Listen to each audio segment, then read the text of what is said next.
तुम एक बार उनसे बात करके तो देखो, इतनी दौलत है, क्या कब्र में लेके जाएंगे? तुम्हारी जहरीली जबान तो जब उगलेगी जहर ही उगलेगी। हाँ तो क्या करूं? इस जहर को भरने के जिम्मेदार भी तो तुम हो। हर चीज का जिम्मेदार मैं हूं। और नहीं तो क्या, उन लोगों का रहन सहन और शान शौकत देखी है तुमने? तुम और शहरयार एक स्कूल, कॉलेज और यूनिवर्सिटी के पढ़े हुए हो, लेकिन तुम दोनों को देख के कोई भी नहीं कह सकता कि तुम दोनों ने एक साथ इतना वक्त गुजारा है। क्यों? ये तुम अपनी पोजीशन और शहरयार की पोजीशन देखकर पूछो। आखिर तुम चाहती क्या हो नूर? मैं सिर्फ अपने बच्चों का फ्यूचर सिक्योर चाहती हूँ। फिर कुछ सिखाओ उन्हें। नूर, तुम्हारे बच्चे एक मिडिल क्लास बाप के बच्चे हैं। उन्हें जिंदगी में तभी कामयाबी मिलेगी जब वो मेहनत करेंगे।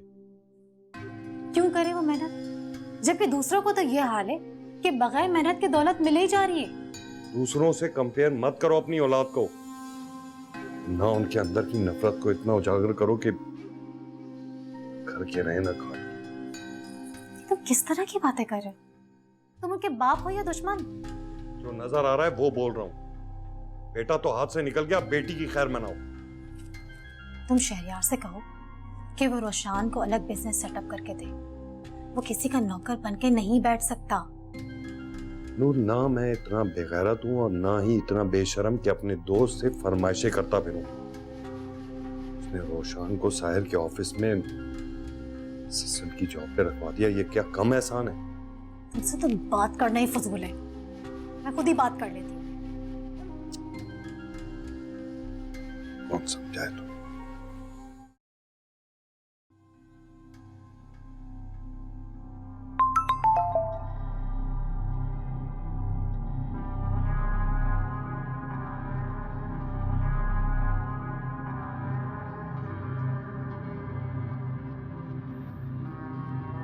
शहरयार, पूरे घर में आपको ढूंढती फिर रही हूँ मैं। खैरियत है? क्या बताऊं, टेंशन है कि खत्म होने का नाम ही नहीं ले रही। एक के बाद एक शुरू हो जाती है। क्यों, क्या हुआ? अब रोशान तो साहिर के साथ सेट हो गया था ना? कहाँ? क्यों, अब क्या हुआ? साहिर शुरू से ही जिस माहौल में पला बड़ा है ना, यकीनन वो उसी वजह से हाकिमाना मिजाज का मालिक है। क्या मतलब, मैं समझा नहीं। साहिर अपने अंडर काम करने वालों के साथ अच्छा ट्रीट नहीं करता। क्या मतलब?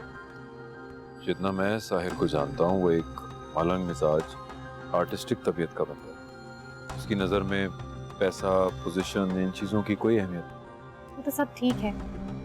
रोशान जब ऑफिस से वापस आया बहुत अपसेट लग रहा था। मुझे नहीं लगता शहरयार वो दोनों साथ काम कर पाएंगे। तो फिर क्या सोचा आपने उसके बारे में? मेरा ख्याल है आपको उसकी तालीम की तरफ तवज्जो देनी चाहिए। आजकल तालीम कौन सी सस्ती है, और हम जैसे लोगों के लिए अपने बच्चों को प्राइवेट यूनिवर्सिटी में पढ़ाना ये ख्वाब ही रह गया। ऐसी बात नहीं है। अगर वो पढ़ना चाहता है तो मैं उसके अखराजात उठाने के लिए तैयार हूँ। ज़हे नसीब, लेकिन शहरयार मैं चाहती हूँ वो अपने पैरों पे खड़ा हो जाए। मैं उसके बारे में कुछ सोचता हूँ। एक बात पूछूं आपसे? जरूर। आप जैसे हैंडसम, समझदार और दिल फरेब इंसान इतने कम क्यों होते हैं? जी। अगर हर इंसान आपके जैसा हो जाए तो जिंदगी कितनी खूबसूरत और दिल फरेब हो जाए। आपके साथ, है ना?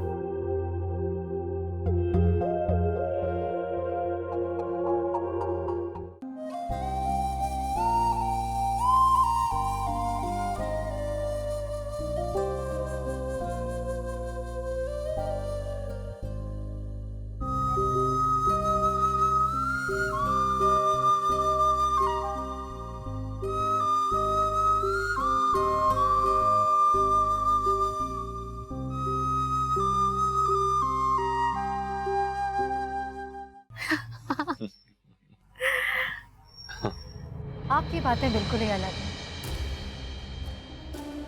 और आप जब हंसती हैं तो पता है क्या लगता है? क्या? जैसे इस हंसी के पीछे बहुत से दुख हैं जिन्हें इन आंखों ने छुपा के रखा है। किसी के दिल का हाल खूब जान लेते हैं आप। एक जमाने में तो मैं हाथों की लकीरें देखकर दिल का हाल बता दिया करता था, लेकिन अब क्या? अब मैं चेहरा देखकर दिल का हाल समझ जाता हूँ।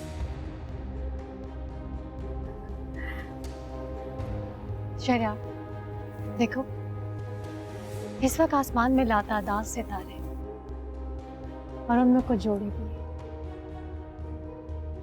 चांदनी रात है ना, तारे तो होंगे और साथ ही होंगे।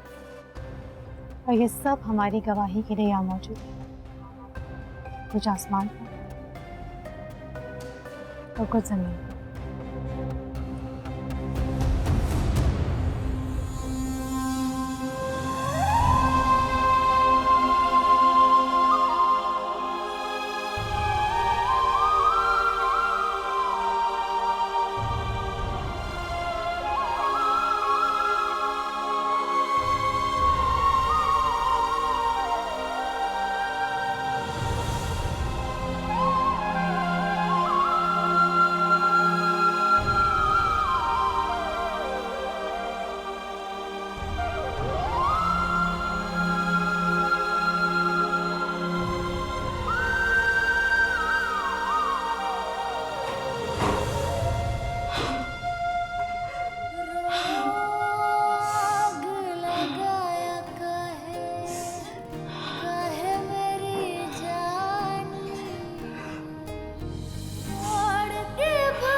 मैं साहिर, आप ठीक हैं?